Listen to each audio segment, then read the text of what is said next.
Hello everyone and welcome to V8 Online's coverage of the final round. It's week 12, it's Mount Panorama for the Monday night V8 Supercar Strength of Field, and this is where the championship comes down between Marl McMullen and Dane Warren. It all depends on 30 laps around one of the most difficult circuits, but also one of the most historic circuits for the V8 Supercars, and to cover it alongside me tonight is Mr. Zachary Hanlon.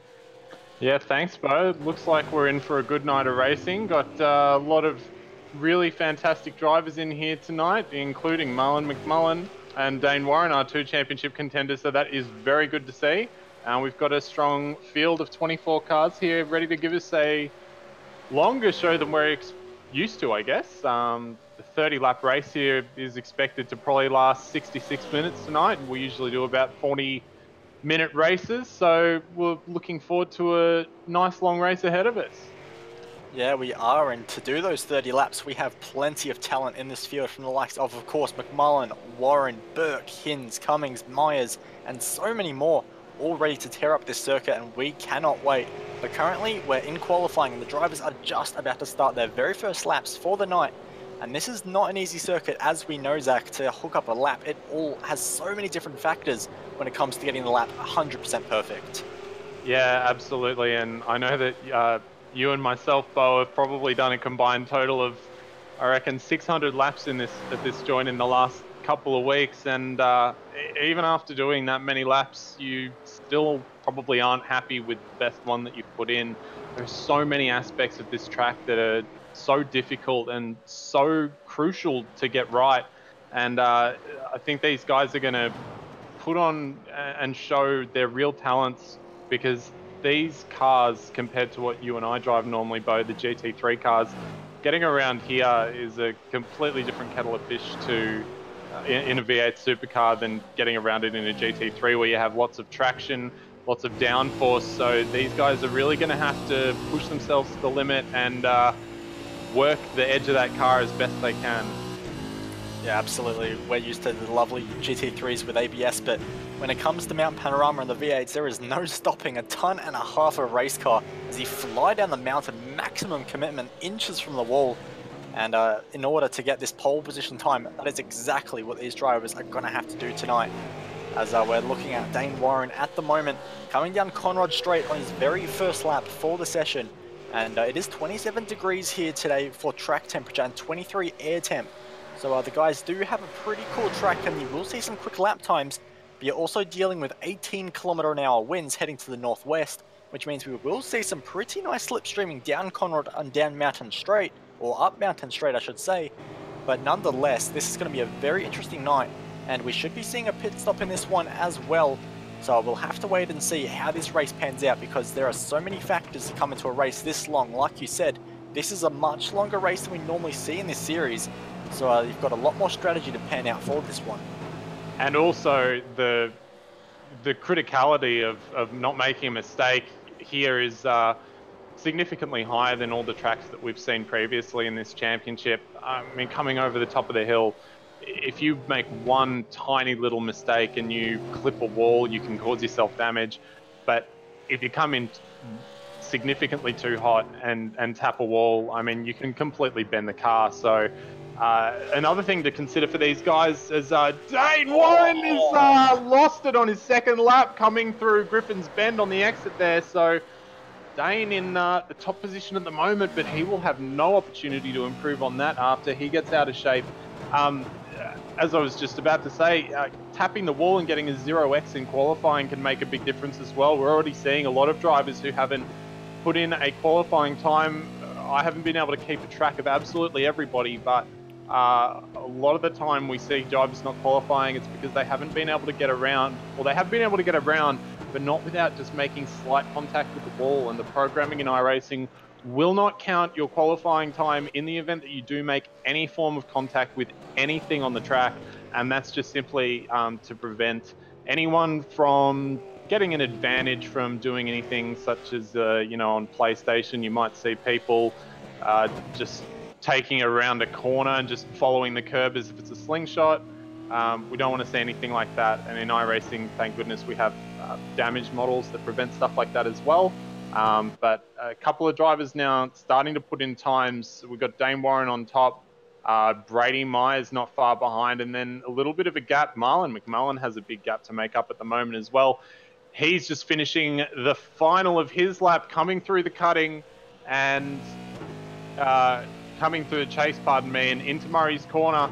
Looks like it's not been too bad of a lap as he manages just to get on that apex nicely there. He'll cross the line, and Marlon McMullen only does a 2:04.825. So consistency there for Marlon McMullen, only 1,000th of a second slower than his initial lap.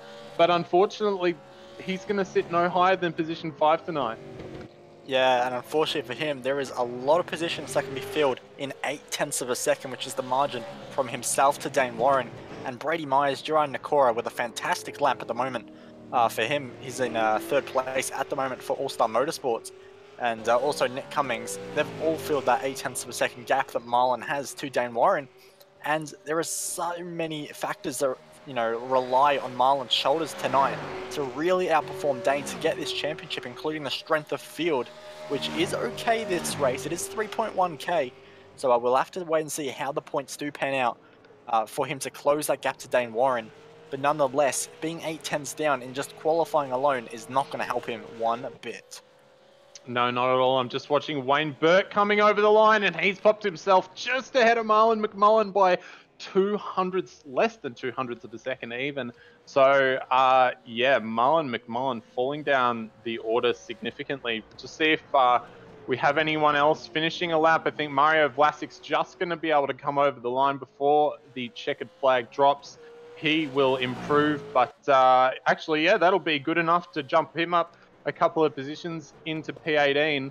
But the largest spread of times in this qualifying session compared to what we're used to. I think some sessions we've seen cars within a second to a second and a half of each other. The field tonight separated by 3.2 seconds. So we'll get our grid up on screen if you want to take us away, Bo. Yep, absolutely. And for how many times have we seen it this season? Dane Warren is going to lead the field away, but ahead of Brady Myers, who is not going to let him go very easily. Duran Nakora will start in position number 3 with Nick Cummings, Wayne Burke, and Marlon McMullen rounding out the top 6. McMillan has not plebbed it for once and is going to line up 7th ahead of Corey Preston, Brett Loxton, and Thomas Hins to round out the top 10. Yeah, we've got Steve Jansen in P11 with Zach Baker taking out the 6th row of the grid. Greg Sharp and Michael Hammond, 2 veterans of this series, sitting back there in P13 and 14. Christian Hinton, not a name that we've seen in these Monday night races, coming in P15 with Matt Morris sitting alongside him on the grid in 16th position. Mark Samuel, another name not too familiar with us, in 17th position, sitting next to Mario Vlasic on row 9 of the grid. And Guy Leach and David Miller will take out the top 20 positions for you, with Brenton O'Brien in P21, Sean Chappell in P22, Stephen Varga in 23, and David Nenedick in P24. So, what do you think's going to happen tonight, Bo? Do you reckon we're going to look at Dane Warren running away with it again? Well, with 0.2 of a second to Brady Myers, who is a driver with, I think he's got a lot to prove. He's a very quick driver. He made a massive improvement in 2017. I think he's got a point to prove that he can take it to these big guns, such as Warren, and, the likes of the top guys in Scops, such as Rogers, Phil Sell, and the like. So if you see Brady Myers let Dane Warren go, I'll be very, very surprised. But nonetheless, the revs are going to be rising very, very soon, because 2 minutes has just been hit. They're using the maximum amount of time to save fuel. But now the revs will rise to get ready for 30 laps here around Mount Panorama. It's a historic circuit, and this could be the start of a historic race. It's a good start for Dane Warren. He's going to lead it away into turn 1, but not easily ahead of Brady Myers, as those two fight. But it is going to be on for young and old into turn 1.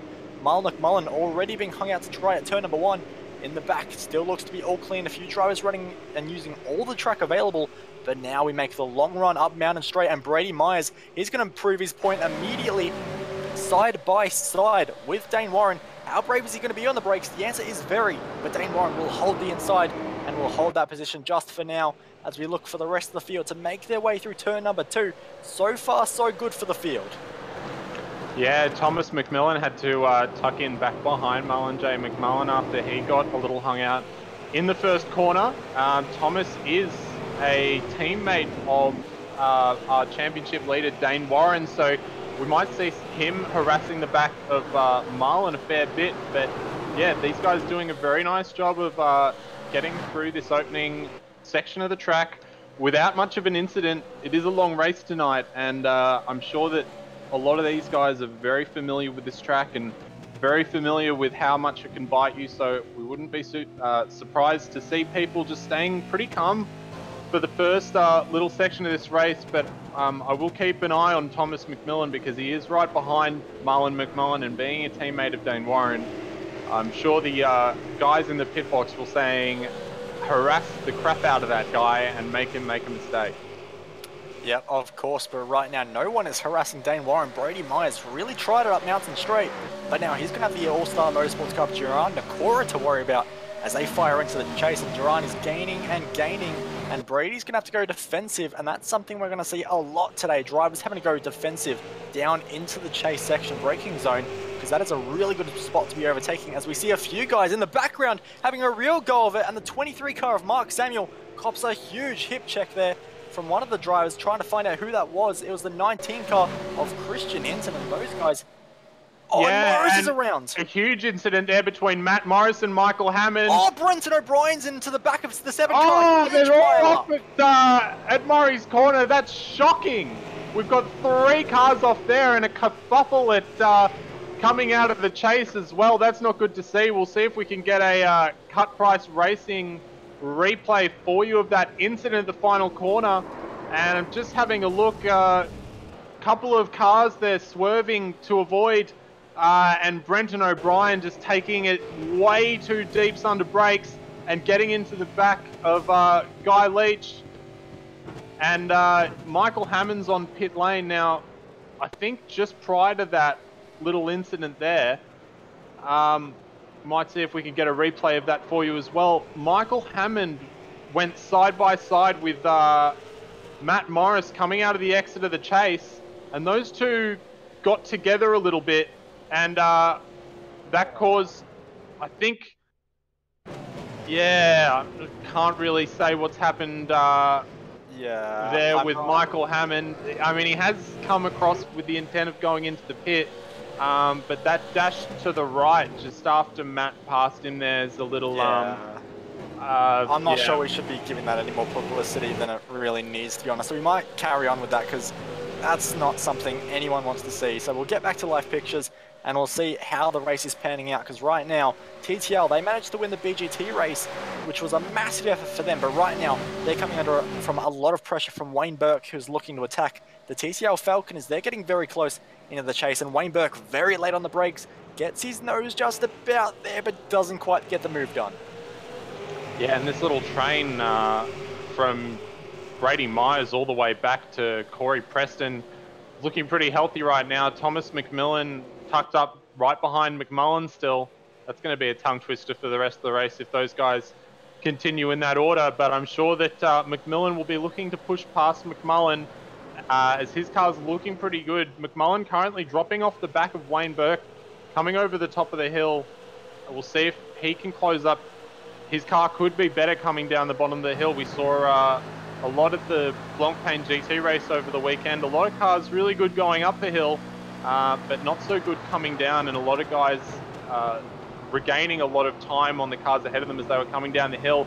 And looks like McMullen has gotten quite close to the back of Wayne Burke. Wayne right behind Nick Cummings as well. These guys are all in a bit of a train, which means that they're all getting a fairly good slipstream off of each other, which means it's harder to attack because everyone's top speed is the same. But that's not going to stop Wayne Seaburke. He's going to fire it down the inside, but can't make it work. And that's going to leave him a little open to McMullen as they come down into Murray's corner here. But McMullen just pulling back across. Yeah. Your replay might be a little bit out, Zach, because they are heading down the mountain at the moment. But nonetheless, some really good racing that is happening at the moment. And yeah, definitely Wayne Burke looking to get very aggressive behind the driver of Nick Cummings. And Nick, a driver that does drive the V8 a fair bit. And of course, Wayne Burke can be found driving quite a lot of things. So we'll see if a specialist can outdo the jack of all trades. But right now, like you said, going down Conrad, because they are also close, they are all getting the benefit of the slipstream, so it's a lot harder to get the run than you would like, but nonetheless, Wayne Burke getting a lot of speed in the draft right now, and we'll see if he wants to have a shot at the TCL Falcon. Into the braking zone, tries to, goes all the way to the white line, dive bomb complete, position done, and Marlon McMullen has completely missed the corner. Screw track limits, we're going to go off into the grass, and that's a slowdown, and that's a lot of positions lost. And now look at Corey Preston, he's going to go for a move up the inside of the 17 car of Thomas McMillan, doesn't get the move done, leaves himself vulnerable to Marlon McMullen. Yeah, McMullen took way too much curb on the first part of the chicane down at the chase there, and that caused him to slide all the way up across the track. And yeah, especially when you're in a V8 supercar with a lock differential, you can't get on the power when you're on the grass because you're just going to spin out way too easily. And McMullen's making a bit of a charge back here on Corey Preston. He's going to dive to the inside. Preston's going to cover it back across and kind of just show that he's not really going to give up the position, but he's run wide, and so he will have to give it up. And he's also going to give up spots to Thomas Hinz and Brett Loxton as well. So unfortunate mistake there for Corey Preston after capitalising on the mistake of McMullen. But McMillan obviously doing a good job to force McMullen into making a mistake. These guys are racing pretty hard at the moment. Yeah, so they are definitely going for it right now, and Corey Preston, unfortunately, getting the worst end of the stick there, tried to be the opportunist when it came to McMullen, but unfortunately just ran a little bit wide, didn't make the move stick. So for McMullen, there's one position gained, but there is a lot of clean air between him and McMillan, who almost spun it down the hill there, which is so easy to do with a car of this weight, this balance, this center of gravity. It's not an easy car, but McMillan's not looking too content behind Wayne Burke, and these three cars are going to be a very interesting one to watch. Currently, on my screen, it does look like Nick Cummings does have a little bit of damage to the front left, but we all know how netcode can be, so we'll have to wait and see if that pans out. But nonetheless, Thomas McMillan, I think, is going to have a big shot at Wayne Burke. We saw Wayne's not afraid to go late on the brakes into the chase, but let's see how brave Thomas McMillan is. And they're all going to stay single file, so I thought he was going to go for a move there. Stays single file, and a lot of these guys being well behaved now. It's lap 4 of 30 laps. There's so many more strategy options to get your way up the grid, but nonetheless, he's going to have a shot now into the braking zone of the final corner. Wayne Burke getting very, very racy, and this could leave him vulnerable to McMillan, who gets a really good run out of the final corner. Let's see if he tries anything into turn 1 or tries to set him up as well as possible for turn 1, as Burke gives a little bit of a bump to the back of Nick Cummings. They're going to try and go side by side if Wayne Burke can get just a little bit more straight line speed, but nonetheless, this is going to get very, very interesting into turn 2. Yeah, McMillan's got a nice little toe here. These guys will probably flare out, and they're having a bit of a look, but I think McMillan might just be put off by the fact that Wayne is also so close to Nick Cummings ahead of him.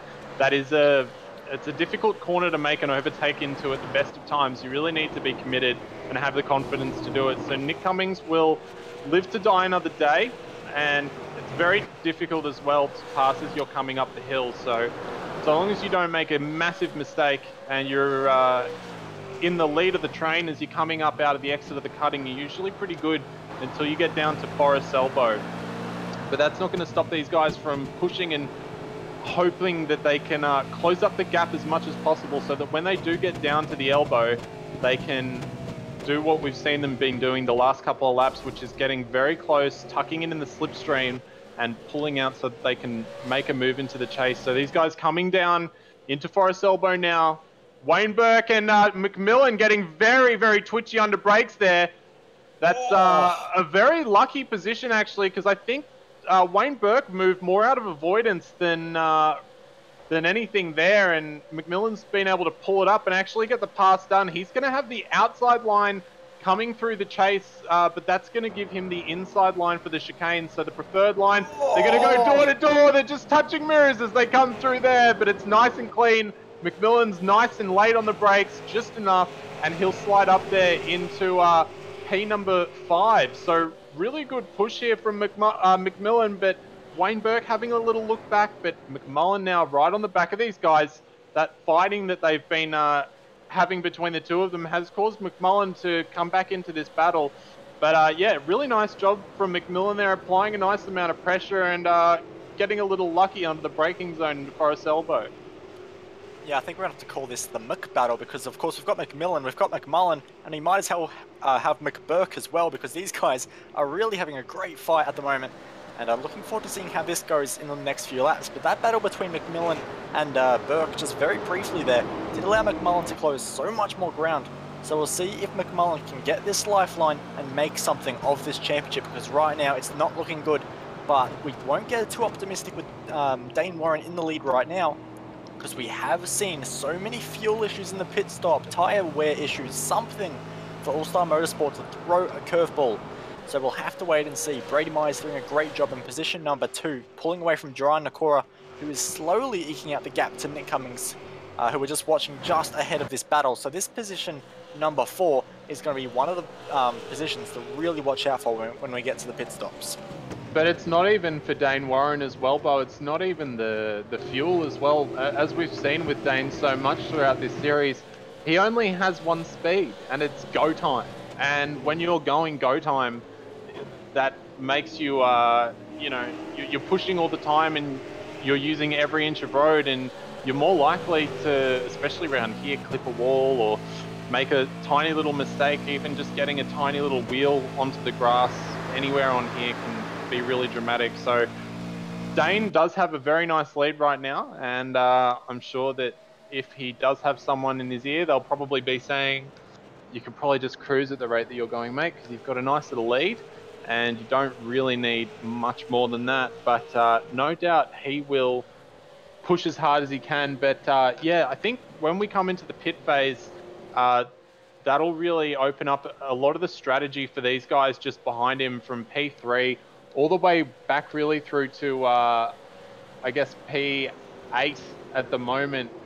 Even all the way back to P11, really, if you choose your pit window a little differently compared to the other guys. These guys are only separated by a few seconds, so you could easily make a couple of positions there. We're just going to jump to Mario Vlasic, who's just made a nice move there on Mark Samuel coming into Hell Corner. So nice move from him. He moves up into position number 14 there, and we'll go up to the position for third, which is started to heat up a little bit. Duran Nakora losing a bit of time now, and Nick Cummings is starting to catch up on the back of him as Nick actually just gets very, very sideways on the entry up through to Reed Park. So very important that you carry as much speed as you can through there, because it carries all the momentum all the way up the hill until you really get to this point here, Brock's Skyline, and this is the first place that you break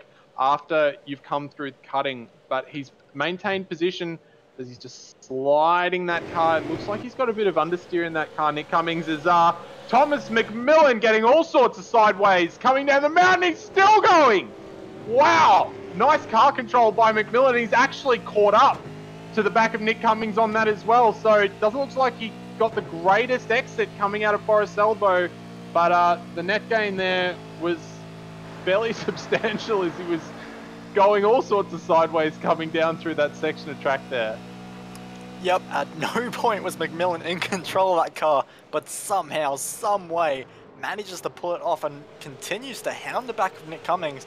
And that All-Star Motorsports car has a lot of pace in it right now when it's not going sideways 45 degrees down the mountain. But nonetheless, doing a really good job, and we're really impressed with McMillan at the moment. And he's really, really putting in a good effort. So I'll be interested to see if he does go for a move anytime soon on Nick Cummings, because him and Duran Nakora both look like they've got a lot more speed coming down the mountain than the TTL Falcon. So that's a big strength of that car. But now we're going to see just how much straight line speed the car of Thomas McMillan has, as he's well and truly in the slipstream over the crest of Mountain Straight. He's in the middle of the track, really dive to the inside of the last second. No, he won't, just holds position. So he's still content to stay behind when he's not sideways. McMillan, please, do you know how to keep a car straight? But nonetheless, still putting in really quick lap times, but might have to be careful of tyre wear if he's going to continue throwing the car around like that. Yeah, well, we're already nearly a third of the way through this race, so the pit stop window will start to open up fairly soon. I believe that these guys have about a fuel capacity which should be able to take them roughly to I think the 20th lap, possibly. My fuel numbers are probably not as good as the guys who are out there on track right now. But I think we'll probably see cars pitting around, probably around lap 15 at the halfway mark. But I think cars should be able to go as late as lap 19 or as early as lap 11. So we'll see. He's got a real issue coming down through that section of the track there, doesn't he? Because as soon as he came out of the dipper, he was sideways on the exit and then sideways all the way through that little section down to Forest Elbow. So he's not feeling, or maybe he's feeling comfortable in the car with the exception of that one spot. And you can see how dramatically he's had to drop off time to Nick Cummings there. And Nick Cummings is actually still catching Duran Nakora very slightly. And now Wayne Burke having a look at the back of McMillan. He's going to poke his nose down the inside. Brakes nice and late, very late, just going to tuck it in there. And I think the overlap wasn't as good as what he wanted it to be under brakes there. So McMillan just keeps ahead and they haven't lost too much ground to the cars ahead of him, of Nick Cummings. But yeah, it does look like Nick does have a very good car coming up the hill. And Thomas McMillan, when he's not going 45 degrees around every which corner, seems to have a much better car coming down the hill. And you could say the same for Wayne Burke as well. So those guys just have to focus on getting a reasonable run and not fighting too much up through, coming up the mountain here as we're coming. And we're just hearing as well, could be an issue for Thomas Hintz. Yeah. And we'll just get a cut price racing replay of that for you. And it looks like just coming into turn 2, Griffin's Bend, as he's just coming in on entry there. It looks like he may have come down too many gears. Yeah, he has. He's pulled the gears too quickly and he's blown his engine and he's had to pull off to the side of the circuit. So that's really unfortunate because he was in a fairly decent position there in P number 8. So it's going to allow, a lot of guys will not be too happy about that. But yeah, that's really unfortunate. But so easy to do in these V8 supercars when you don't have that the computer electronics to prevent stuff from that happening. Yeah, of course, and it is a very unfortunate way for the car of Thomas Hinz to go. So that's an unfortunate one for Hinzy there, but he'll recover and fight on for another day next season. But a big thank you also to Daniel Williams in the YouTube chat. Lap 14 is the first lap you can dive into the pits and make it all the way to the checkered flag. So that's something to keep an eye on. So they will be staying out for at least the next 6 laps. But after that, then it is all bets off unless someone really wants to throw a curveball and try and fuel save quite a long way to the flag. So that'll be interesting to see. But just bringing back to the battle for position number 3, because Nick Cummings has done a fantastic job to close in on Duran Nakora. And in the same way, McMillan, who didn't pleb it down the mountain this lap, has also got to the back of Cummings. So these 3 cars have got very, very close once again. But if McMillan's not going to pleb it down the hill, he's going to pleb it out of turn 1. Yeah, he's putting it on the line pretty much everywhere you can, can't he? Isn't he? But it's good to see because this, a couple of guys in here we don't get to see too much of, and they're out here to win. And I believe McMillan, Nakora, and Dane Warren are all All-Star Motorsports guys, and they'll be looking to get up there and hopefully have 3 cars on the podium if they can. I'm sure that's what they'd like. They've got Brady Myers and Nick Cummings who are getting in their way. And Brady Myers has actually put quite a bit of time on Duran Nakora, so they're going to have to do a little bit of work if they want to lock out that podium entirely. But Thomas McMillan is looking like he's settled himself down a little bit now, and all he needs to do is he just needs to make sure that he can keep it nice and calm down through this downhill section here as he comes in through the cutting. Now this is where he starts to get a bit sideways a lot of the time. Looking nice and smooth this time. Now this is the critical moment as well. Very difficult braking zone, and he's managed to do that a lot better this time as well. Managed to keep it tucked down on the inside of the curb, on the inside of the circuit nicely there, which is exactly where you want to be. And you can see he's got really nice drive coming out of that corner, but I don't think it's enough to really be troubling Nick Cummings. But any net gain you can get so that you can have a try the next lap round is going to be useful for him at this stage. I think the issue for McMillan right now is, I saw it on that lap just a little bit, is coming through the right-hander before the braking zone of Forest Elbow. He's really having to drive the car to the middle of the racing line to not get oversteer on the car. If he holds it to the wall, which is where you want to be, he's going to get oversteer on the car. So he's having to keep it in the middle of the track, but by doing that, he compromises his run out of Forest Elbow with a tighter line. So McMillan's really having to work around the car right now, and it's not working from his Durant Nakora on the rear brakes into turn 1, and that's cost him big time. So here comes Nick Cummings. He's got a fantastic run up the hill, all kinds of slipstream as well. Pulls out already, so the 5 car versus the number 20 car. They're going to go over the crest side by side, and it's going to be a duo as Thomas McMillan and Wayne Burke join in on the act. It's going to be Nakora on the inside, but it's going to be Cummings holding strong around the outside, in the weeds, in the dirty stuff, all kinds of sideways, and will only just keep position number 5 ahead of McMillan, sorry. So McMillan did hold that position on Burke as well, but this pack just got even closer as McMillan almost gives Cummings a bump out of the cutting. Yeah, if you're in a GT car, you're probably not too crazy to try and go around the outside of Griffin's Bend, but in these V8 supercars, while you do have a lot of mechanical grip, the aero support that you have is very minimal, and so it's very difficult to keep it nice and fast when you're in an offline scenario like those cars of Nick Cummings and Wayne Burke. Well, Wayne Burke tucked back in, but Nick Cummings lost out significantly there when he got hung out on the outside. Thomas McMillan looking very close now, and he's going to get absolutely sideways again, but he's holding on to it. He's just giving a little bump, and he's got a good run now. So I have no doubt that this time round he is holding on to the bumper of Nick Cummings ahead of him, and he's going to have to just wait and pick his move. Is he just holding on to the throttle? It is the Daytona 500, and they could even go 3 wide here. Let's see how this goes as they come into the chase. And Nick Cummings is going to come out on top. He's actually gotten past Durant Nakora, so that's... What McMillan just did was bump draft a rival car past his teammate. Yeah. McMillan, what have you just done? I know, that probably wasn't the best. And look, it's not over as Wayne Burke dives to the inside, and he's going to make a bit of contact there with the 17 car. Hurts McMillan's run even more, and that could be an opportunity for McMullen as well. So it's going to go from bad to worse for McMillan as he gets sideways into turn 1 as well.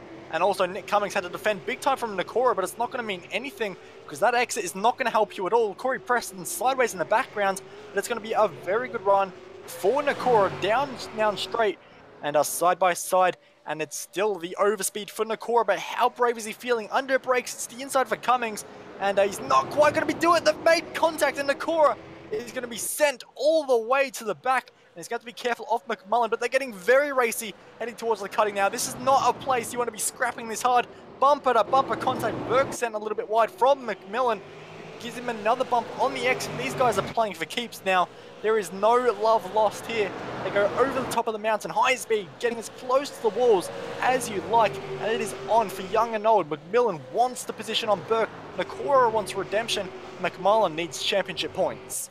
I think they all just need to calm down for a second, to be completely honest with you.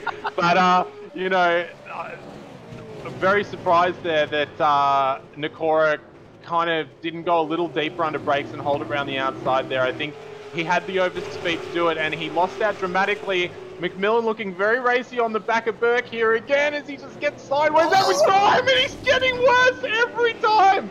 How does he hold on to it? But that's going to make him very susceptible to his teammate Nakora behind, who has a very, very good run comparatively. Now, will Nakora return the favour and bump draft his teammate, hopefully past the competitor and not behind one? But they are bump drafting, so mixing a little bit of road racing with a little bit of oval tonight. And these guys are going to hold station as they come in to the chase. So, yeah, no love lost between any of these guys. Bit of door rubbing, bit of bumper leaning. Even as they were coming through the cutting, I was... And Cummings has had a big moment in the final corner, and he's run wide. He's lost a bunch of positions, but he's also held up one of the ASM cars into turn 1. They're going to go 3 wide. McMullen on the absolute inside. This is dangerous. Drives it and somehow gets the position, but it's going to be a horrible run on the exit. McMullen gets the oversteer well and truly, and Corey Preston has come from nowhere and is going to buy into this battle. It's side-by-side duos once again. And that's the driver of McMillan putting a big squeeze on McMullen. McMullen's going to have to brake late here. But it's going to be very tense. McMillan is so late on the brakes, gets the position, but might get up and over from McMullen. Oh, that's a brilliant move. He does a great move to get the position, so that's the one car up in the lead. Also, Corey Preston does buy his way into the battle. He gets ahead on Nakora, but runs a little bit wide, almost opens the door for Nakora into the cutting. But nonetheless, if the gloves weren't off last lap, it well and truly is, as McMillan is all kinds of sideways, almost gives the opportunity to Preston to sideways over the top of the crest at the highest peak of Mount Panorama, sideways, and somehow, some way, there is a hold from the 17 car bouncing off the walls. Preston aggressive in the background. This battle has gone off. My iWatch has just told me that my heart rate's getting too high, but I think these guys need to tone it down. And McMillan again, he's just all over the place. This is crazy, but yeah, you can see the gap that's put between him and McMullen now. So these guys, yeah, McMillan, he's driving with the right foot very, very heavily right now. I think him and Nakora might be a little annoyed at what just happened there, but Nakora's got a good run on Preston now in the background, and they're going to go too wide coming through the chase. Nakora's going to have the bad line coming in, and he's going to tuck back in and just sit in behind Corey, but he's run wide, Corey. He got a little bit on the grass on the entry there, and Nakora's going to be able to come back to him, but he just didn't carry the corner speed coming through the exit there, so they'll hold station. But yeah, what a great couple of laps from these guys, and the pit window is now open as well, so that's going to I wouldn't be surprised seeing any of these guys in your battle from 3rd all the way through to 8th position now. So you've got Burke, Cummings, McMillan, Preston, Nakora. Any of these guys can jump into the pits and gain a bit of time. Nakora's just having a bit of a look on Preston again, closing up very close there. Just got a little locked up on the brakes, and Corey just ran a little wide there just to give him a bit of buffer in case Nakora had a bit of a moment. But yeah, these guys will be jumping into the pits fairly soon, and it'll be very interesting to see who does it first. Wayne Burke, one of those guys we've seen jump into the pits a little earlier to try and make up a little bit of ground. McMullen usually hasn't been super great on strategy this season, so we'll see if he's able to make something work too. But yeah, a couple of guys in here, we're really unsure as to what they might do, so a couple of interesting laps ahead. Yeah, absolutely. I was just listening into the ASM team chat, and I've heard McMillan requesting fuel for the next stop, tyres, a windscreen tear-off, and some new pants as well. That has been some of the most incredible racing I've seen around Mount Panorama in V8 Supercars. That absolutely went off, and I can't wait to see how this goes when the pit stop phase is finally over, and which is open on this lap, like you said, so we'll see if any of the leaders do. But this has been awesome, and we deeply apologise to anyone else in this race who is having a battle, but right now, this fight has been off the chain, and I'm absolutely loving it. Well, I think there's only one other battle that's really happening on track at the moment, and that is the battle between Guy Leach and Matt Morris down there in P18 and 19. So, Cummings is in. And yeah, so we've got the first of our lead pack and Burke to jump here, and Burke as well. So Burke, I suspected, was going to come in a little earlier, but he's got a nice little jump on Nick Cummings as well, having come in ahead. So now's the time Burke needs to really hit his marks, which looks like he does nicely. So nice smooth pit entry there for Wayne Burke and for Nick Cummings as well. And I have no doubt that Wayne should come out ahead of Nick, unless they're trying a bit of a different Preston here. Nakora. Nakora is having a little bit of a look up the inside and gets his nose cut off at the very last second from Preston. That was millimeters from having Corey Preston spun around at turn number 2. Nakora wants that position back, and he is stopping at nothing as Preston locks the inside front into the cutting, and Nakora almost had a sniff at it. He almost thought about it, but he's going to stay on the bumper well and truly. The two Falcons, you know, there's a lot of Holdens in this field, but the Falcons are doing nothing to help themselves get up the order as they're just scrapping over the top of the mountain.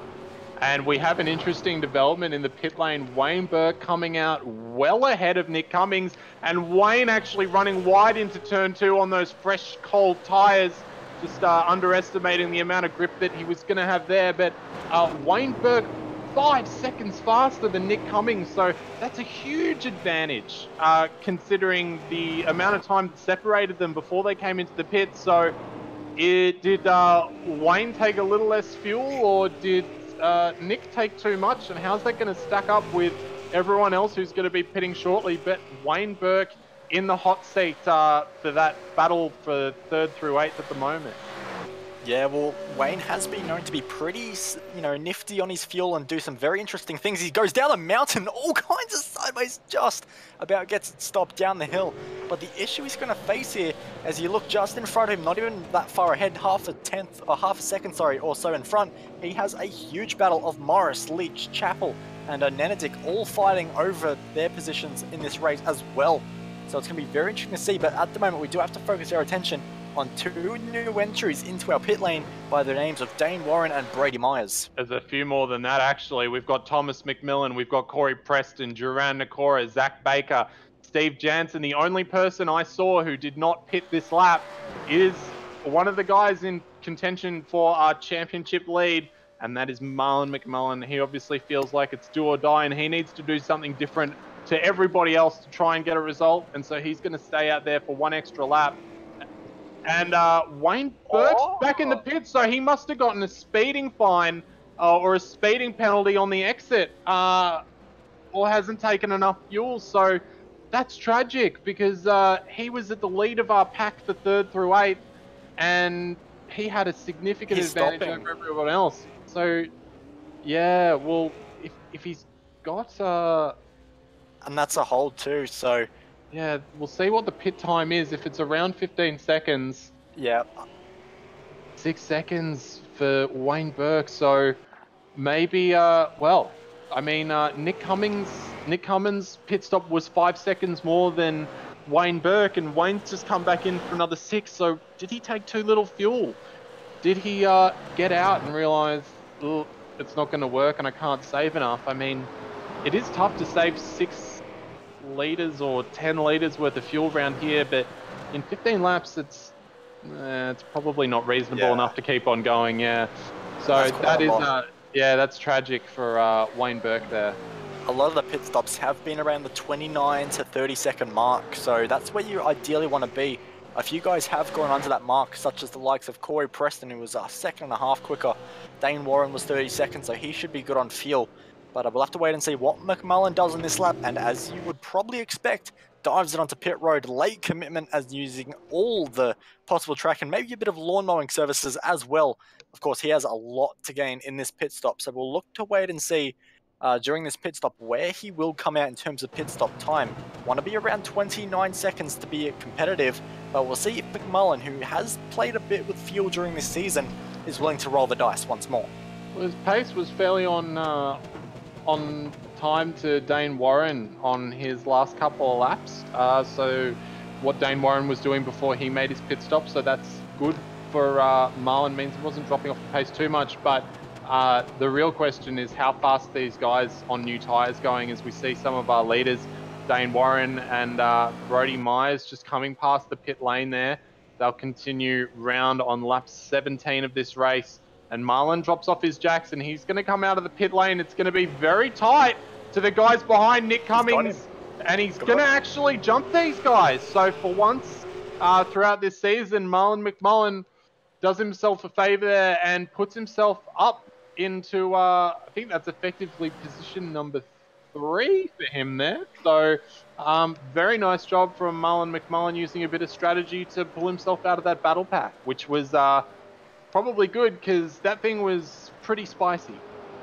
Yeah, that is not a battle I'd be comfortable with around the concrete walls of Mount Panorama. That's a no from me, unfortunately. But now the question for McMullen is, we know he's quick, we know he loves this circuit as well, but what kind of times can he do? Because there is a big margin at the moment to Brady Myers, but there is still 13 and a half laps on the board. So if he can pull something special out, we'll see what he can do with Brady Myers, but that's a long shot, and for McMullen, the championship might have just slipped through his fingers, which is a shame for him. but nonetheless, there is still a lot of racing happening out on circuit. Corey Preston trying to join the battle pack of McMillan and Cummings, who are continuing to fight their way down the mountain. Yeah, absolutely. This battle with McMillan and Cummings has been pretty hot for a long time. These guys have been fighting which way and whatever the whole race, around each other or with each other. And really good to see some nice respectful racing between these guys. And even though it's been pretty hairy, they've, for the most part, not taken too much pain off each other, which has been very nice to see. And McMillan's got a very nice run here. Coming through the chase, he's going to poke it out on the inside, but he's going to tuck back in, just show his intention, and that's actually going to pressure Cummins to run wide, and McMillan's going to slide on through. So very nice little move there from McMillan, just showing the nose and kind of gauging whether or not he could do it, and that put a little pressure on Nick, who possibly braked a metre or two later than he would have liked to, thinking that Thomas was going to come down the inside of him there. So really nice aggressive driving from McMillan. Will put him up into position number 4, and we'll see if he can put his head down and catch back up to McMullen, so we can have a little more tongue twisting towards the end of the race.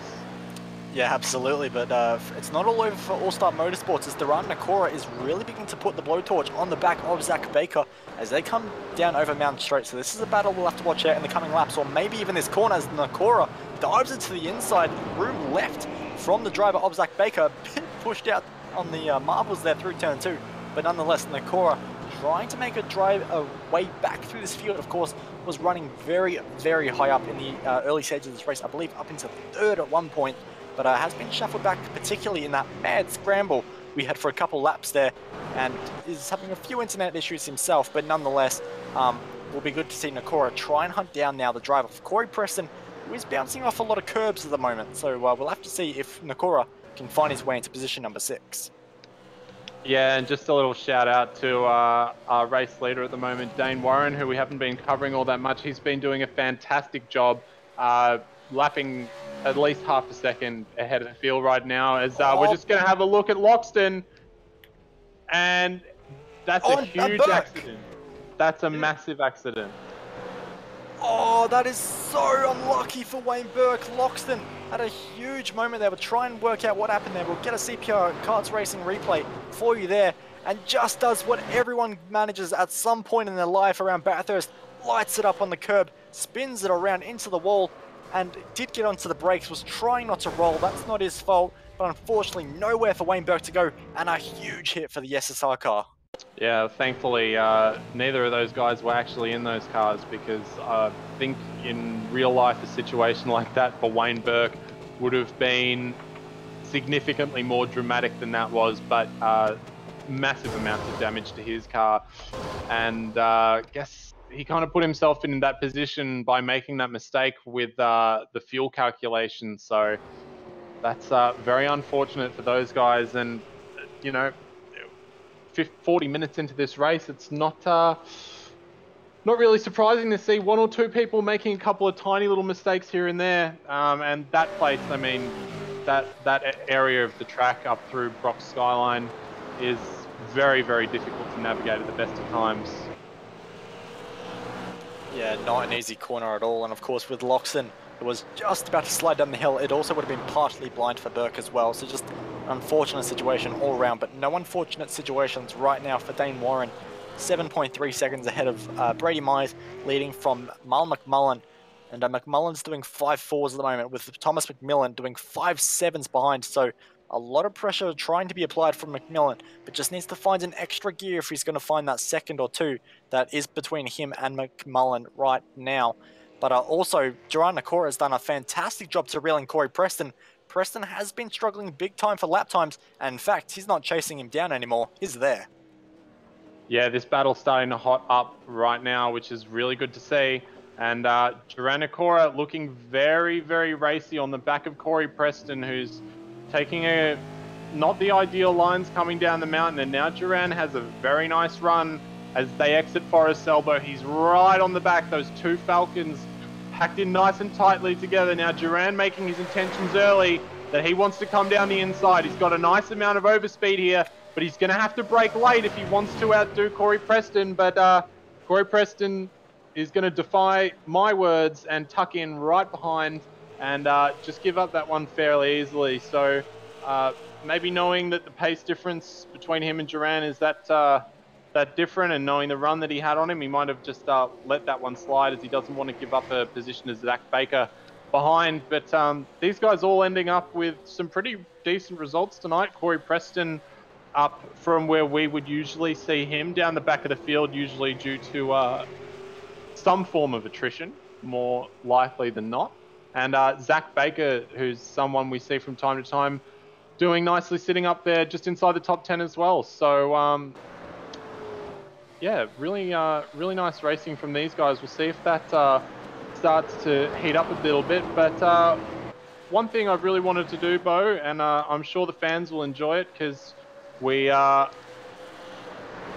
always love taking a look around this fantastic circuit. And if you ever go to this place, guys, it is amazing.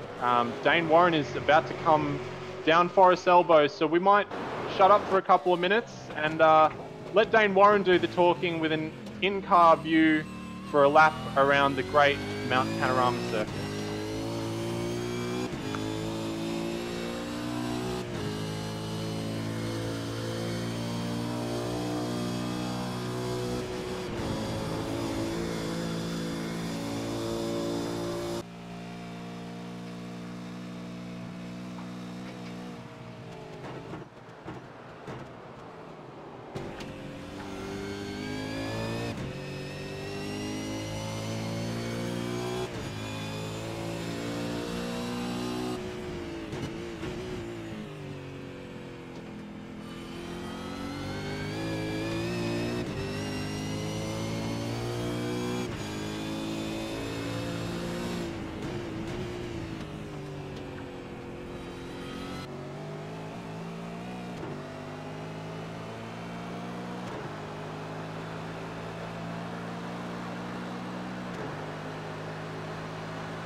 So there you are, ladies and gentlemen. One very committed lap around the Mount Panorama circuit. I'm surprised Dane didn't lose a little layer of paint every time he was coming near the walls, coming across the mountain there. So if you guys ever want to do a lap around Bathurst quickly in a V8 supercar, you've just seen what's required to do it. So that's what you have to aspire to. Nice lap there by Dane Warren.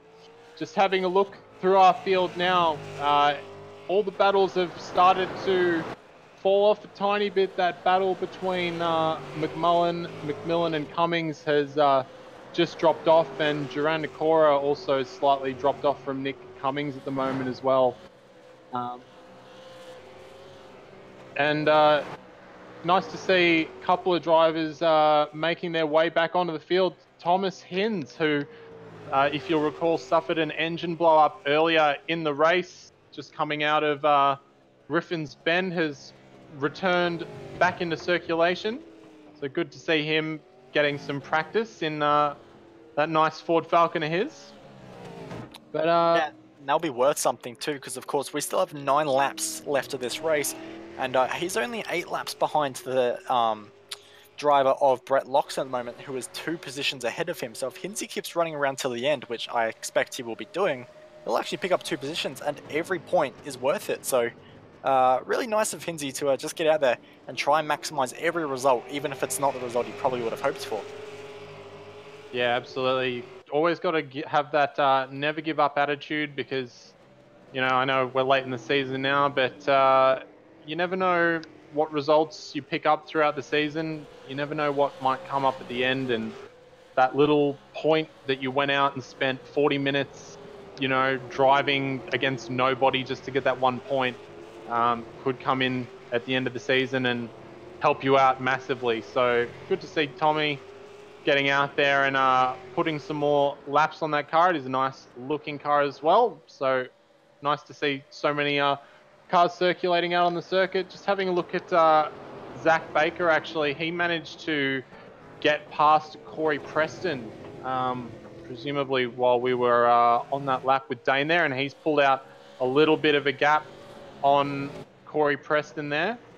And following in behind Duran Nakora, but we'll just have a look at our closest battle on the track right now, which is for positions 14 and 15, with Guy Leach and Matt Morris, who were both in a little bit of an incident earlier in the race, still having that, as we are just talking about, never give up attitude. And Guy Leach, hello! That's one way to substitute your coffee in the evening. I suspect that he may, like McMillan, need a new set of pants after this race. But these guys having a nice little scrap. Morris getting very close to the back and opting to take the wider line, which is going to give him a nice pace advantage coming down the Conrod Straight. However, I suspect that his aero might be a little affected, given that he's currently missing a bonnet and his front splitter is slightly deformed, at least on my screen. So he does catch up and he does show the nose, but I don't think he has enough to challenge Guy Leach there. And with 8 laps to go, he's still got plenty of time to make that move. So just set up Guy throughout the lap and find a place where he can make that overtake work.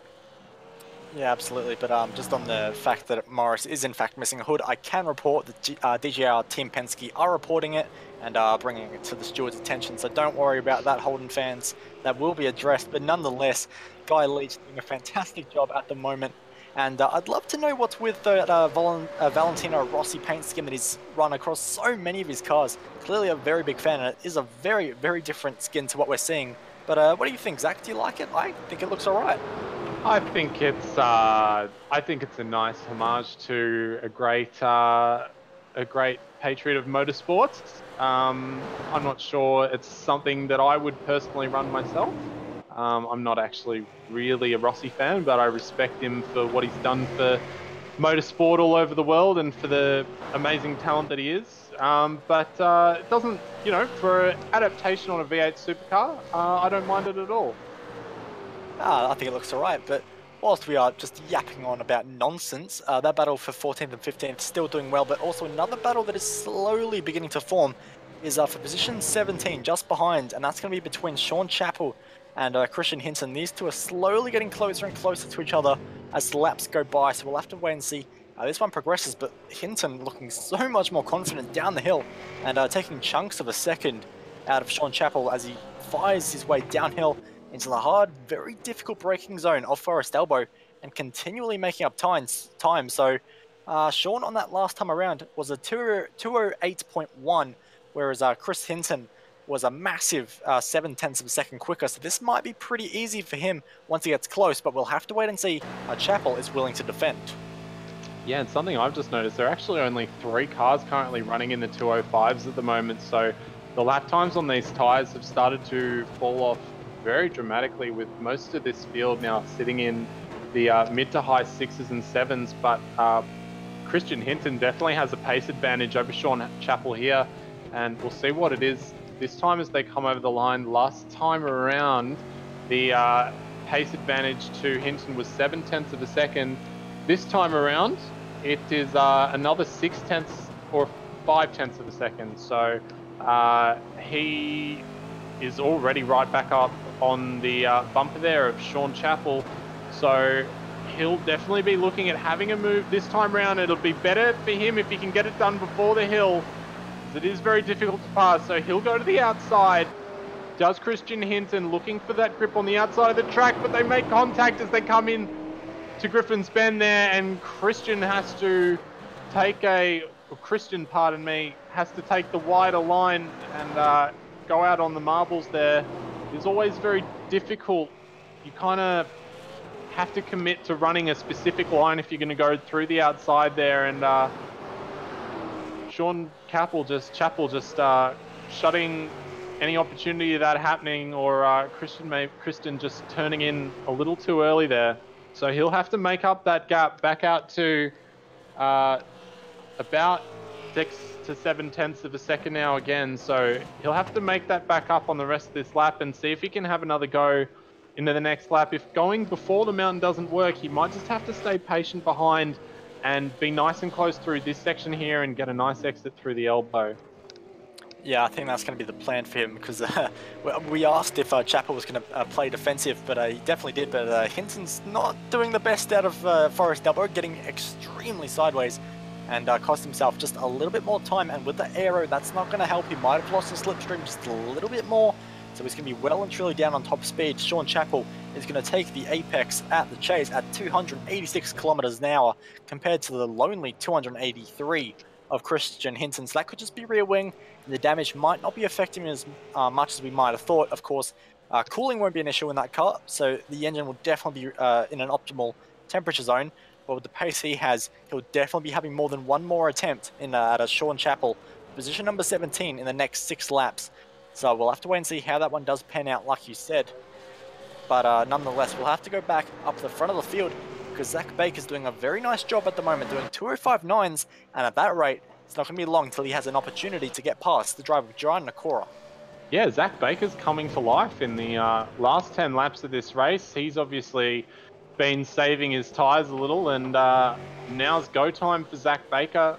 And Joran Nakora's been putting in a very solid performance throughout this entire race. He was sitting as high as 3rd and is currently in position 6. So Zach Baker definitely doing a nice job here, and he's one of our movers and shakers in this race. He's up 5 positions from his start, which was, forgive me, it was back down in P number 12. So he'll be looking to see if he can halve that to the end of the race and get himself up to position number 6, as he's just dropped off a little bit coming down through the chase there. But yeah, even though we were just talking before, you were talking before, Bo, about the speed difference through the chase, and it's only 3 kilometers an hour, and some people at home might be thinking kilometers an hour is not really all that quick, but it's actually a lot, especially when you're doing 286 kilometers an hour. It could be, you know, it may not be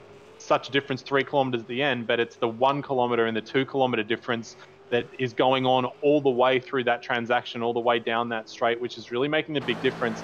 And that can cost you 1 to 2 tenths of a second, even if your top speed's only down by 3 kilometers of an hour over that whole straight. It can be very devastating. So, but Zach Baker not going to have to worry about any of that.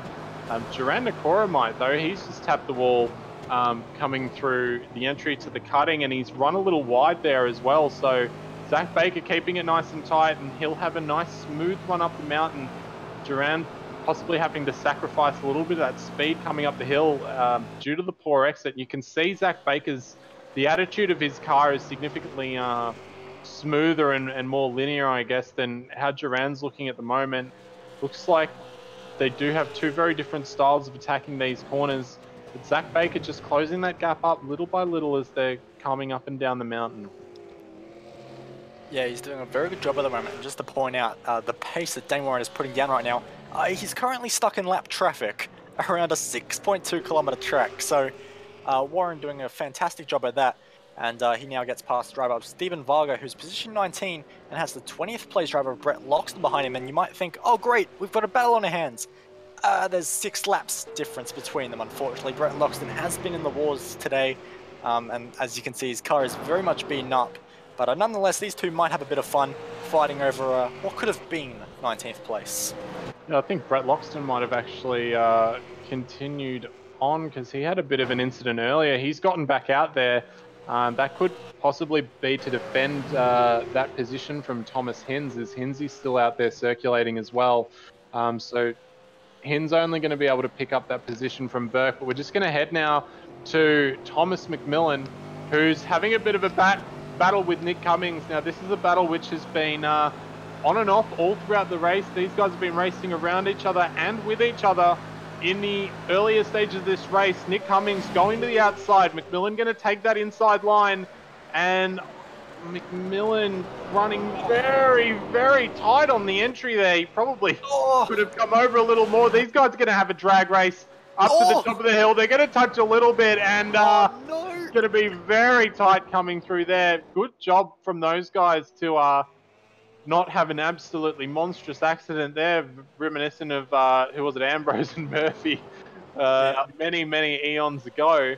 But yeah, McMillan, nice job there to get past, or did he get past Cummings actually, or is he defending that position?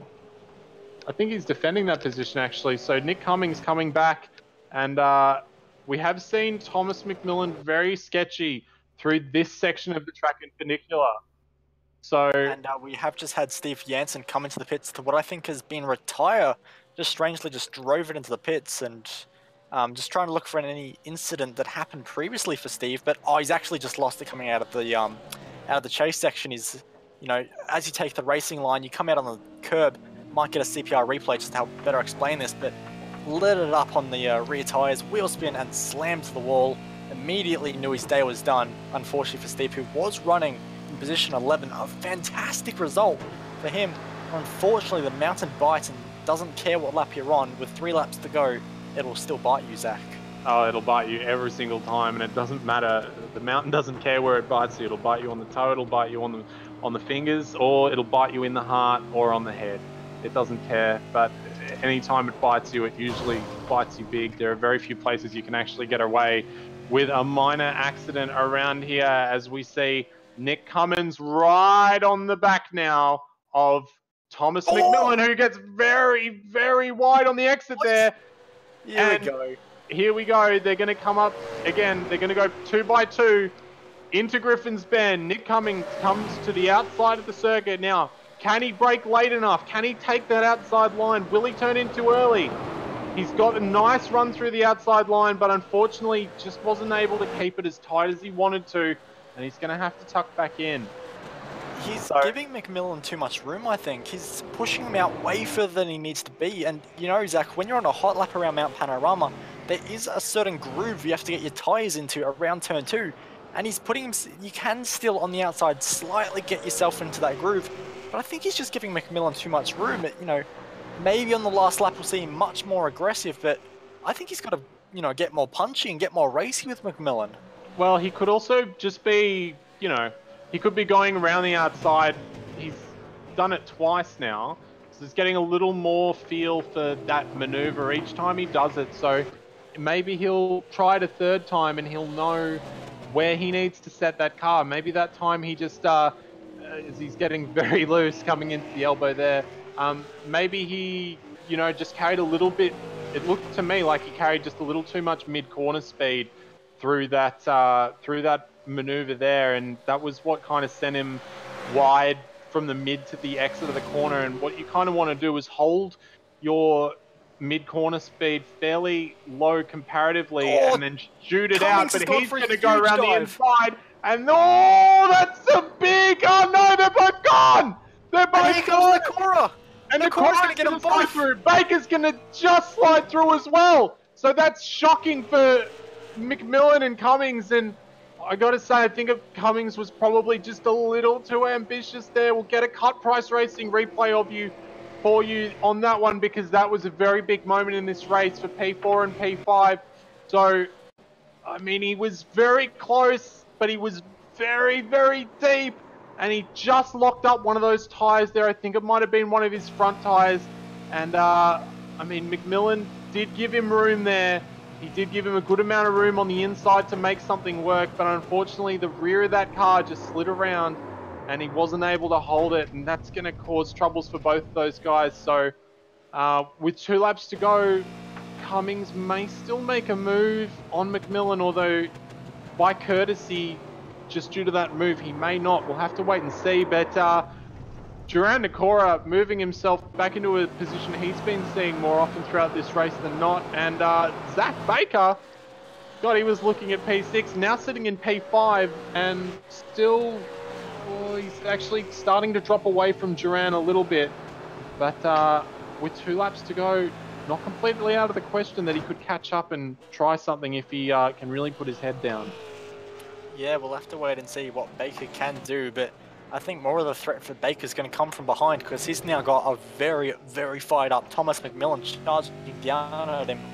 And Baker doing 207's a very quick lap time. I wish I could do that around Bathurst in a V8 Supercar, but I think Thomas McMillan's going to be able to do a lot better than that if he doesn't miss the apex of Forest Law as badly as he does.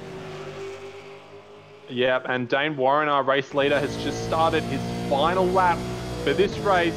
But Nick Cummings making a charge. He's made his intentions very clear very early, and he's actually hit the brakes and backed out of it. So he had more than enough speed to do something there, but I think he may just tuck back in and stay in that 7th position because he's kind of cost himself and one of his competitors 2 positions due to his own mistake.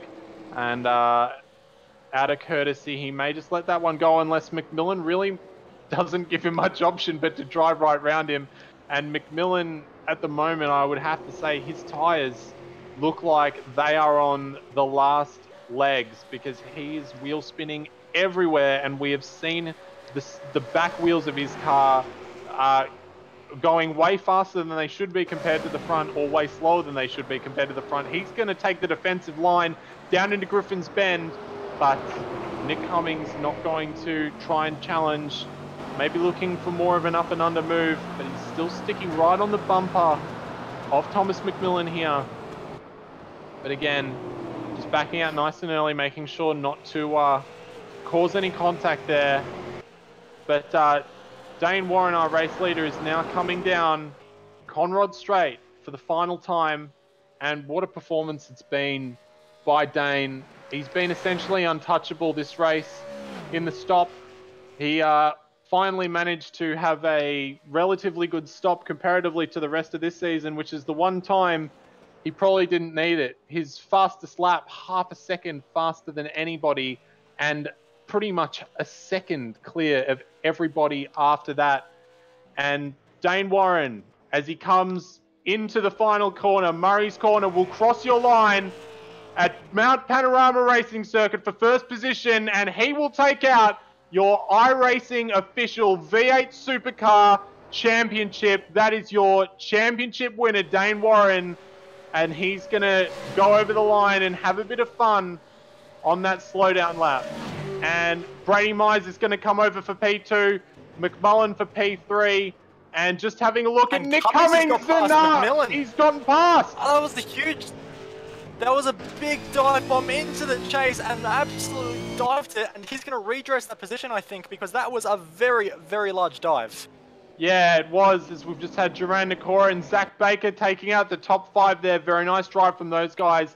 And Cummings has redressed that position to McMillan, which is very, very good to see of those guys there. But we're just going to get a cut price racing replay now for you of these 2 guys coming down Conrod Straight. And McMillan did not have a good run. He went defensive very early. And Cummings had a lot of overspeed and had the preferred line. But once again, he just ran a little... Or actually, that was actually a clean pass. That was actually quite a clean pass. So I'm not 100% sure why he decided to redress that position, or he just ran really wide into the last corner there. So that's actually very strange. Can't actually tell if he's intentionally redressed that position or not, but judging off the initial maneuver, I don't think that it was really justified. What do you think, Bo? Or is I think we've actually lost Bo with some internet connection issues there, but nonetheless, it was a fantastic race tonight. The final race of season 1 of your iRacing official series here on iRacing for 2018. And Dane Warren completes the race and comes home in position 1 after a dominating performance. Brady Myers coming in a quiet second position. We didn't really cover Brady all that much throughout this race, but nonetheless, a fantastic performance from him to come home 9 seconds behind Dane and come home with some nice points in that second position. Marlon McMullen, while it was a valiant fight and he used some good strategy to move himself ahead of a very spicy battle pack midway through the race, it wasn't enough for him to take that championship lead, and he'll have to come back next season and see if he can do it all over again. But very nice to finish the season with a podium position. Got Duran Nakora, who's someone we don't see that often, taking out P4. Very nice to see him up there. Zach Baker with a very nice drive, one of our biggest movers and shakers, from P12 up to take out that top 5 position. Thomas McMillan and Nick Cummings in P6 and 7. Those guys had a very eventful race, racing with a lot of guys and having a couple of nice little battles together. Corey Preston quietly making his way, actually holding that position from his starting position, comes home in P8, but doing a lot of battling throughout that race nonetheless. Mario Vlasic, another good performer, from 18th up into 9th position. Mario Vlasic taking out your top 10. We've got Mark Samuel in position number 11, David Miller in P12, Guy Leach, who had a couple of moments over the top of the hill, but enough to keep him straight and come home for a 13th position. Matt Morris coming home 14th, wasn't able to get past Guy in those last laps, with suffering a little damage from an incident earlier in the race. David Nededick taking out P number 15 there for you, with Christian Hinton taking out P16. Sean Chappell not able, or actually Sean Chappell was passed in the dying stages of that race as well by Christian Hinton, so he comes home 17th. And then we have Stephen Varga, a first of our lapped cars, with the troubled cars, I guess, either bowing out due to car failure or a crash. We've got Steve Jansen, Brett Loxton, Thomas Hinz, who actually came back out for a long time and managed to get that position on Wayne Burke, who succumbed to an incident at the top of the hill. Brenton O'Brien out very early in the race as well, and Michael Hammond with some questionable intent at the beginning of the race. But guys, it has been an absolute pleasure calling this season for you alongside Micah Patriot, Bo Albert. We very much look forward to seeing you guys on V8s Online for many events coming up, and for this iRacing V8 Supercar official series next season. So until then, stay classy, and we'll see you next time.